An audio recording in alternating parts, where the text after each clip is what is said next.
to content types in e-learning. Let's look at different type of content that we have in e-learning. We need to approach the learning design strategy based on the type of content. So we're going to look at 5 types of content. We have facts. The content may be a summary of facts or a list of facts. A good example is like a current affairs. You are teaching students current affairs. Who is the president of Nigeria? Who is the president of the United States of America? These are facts that the students have to memorize. So when you are teaching facts, the student will normally learn it by memorizing.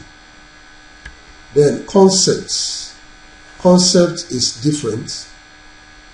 In concept, you teach them the overall picture of something and you are trying to explain it to them. Then we have processes, we have procedures, we have principles. I'm going to talk about each of them in details as we continue. Now, content types in e-learning was, there is something developed by David Murray. We call it content performance matrix. It provides effective basis for designing instructional materials.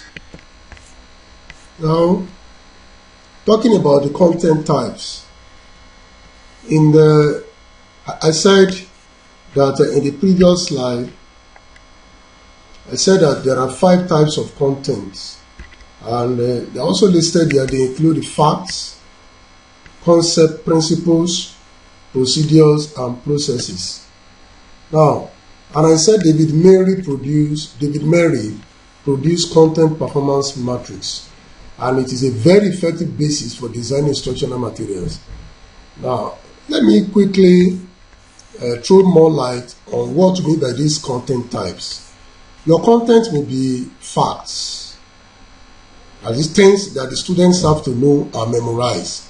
I give an example: who is the president of Nigeria? How many systems are in the body? Or how many number of families, type of families do we have? These are facts.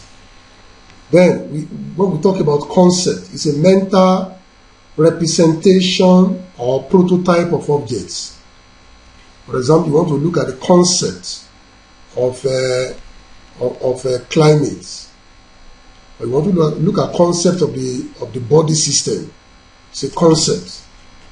And when you look at the body system, we have skeletal system, respiratory system, and some other things. It's a concept. And it's like a prototype. That is, you consider the body as consisting of all other parts. So your approach to provide content to your student may be like that. It can be concepts. And we'll talk about principles. Principle is a description of how things work. Principle is cause and effect in its own case. That is, it defines the relationship that results in predictable outcome. Now, when you talk about principle, for example, the principle of electromagnetic induction, the principle of buy and selling, the principle of market. So, in principle, when you are explaining a principle to the student, you tell them, when this happens, this will happen. You tell them, if somebody follow this path, this is what is going to happen. That's principle. I may not be able to talk much about each of these things, but I'm only stating them here just to let you know that we have different content types in e-learning. Then in procedure, you have a series of steps that when somebody follows it, it's going to result in accomplishment of a job. The procedure, for example, procedure for baking cake, for making cake. So your content may be a kind of explanation of a procedure for doing something. So that is totally different from principle.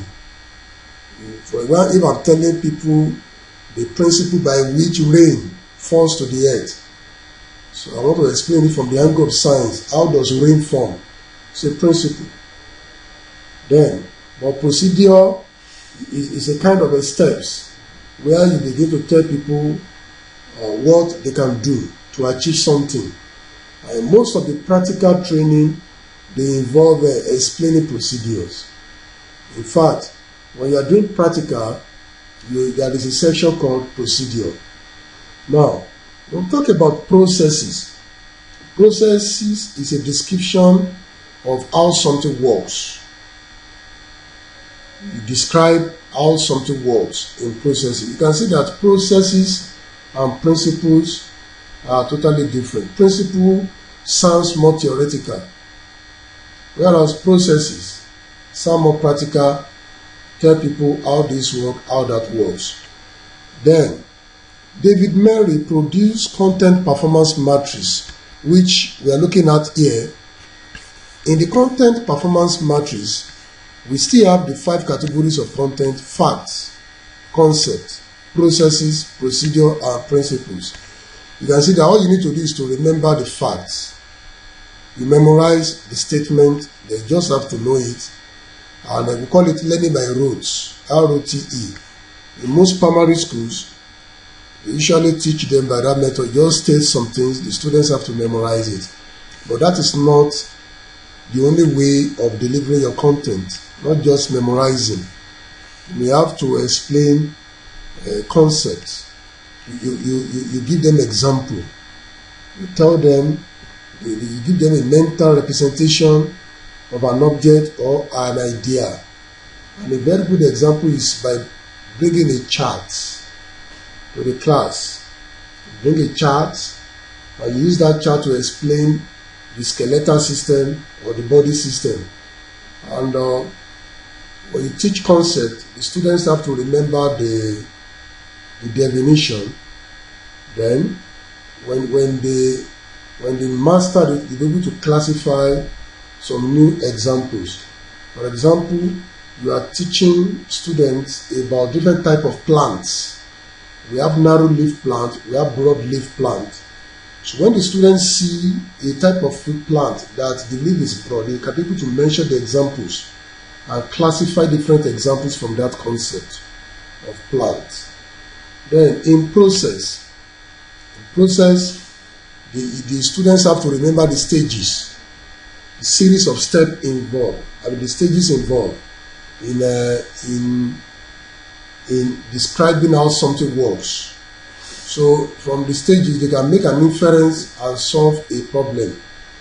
Then in procedure, they need to remember steps. That is the step of doing something. And what you expect them to do, what you expect them to apply is to perform that procedure. So most of the practical training involve that. Then under principle, just give them the guideline, the principle by which something happens, and they make inference and solve the problem. Now in the next topic, we are going to look at instructional and visual design in e-learning, because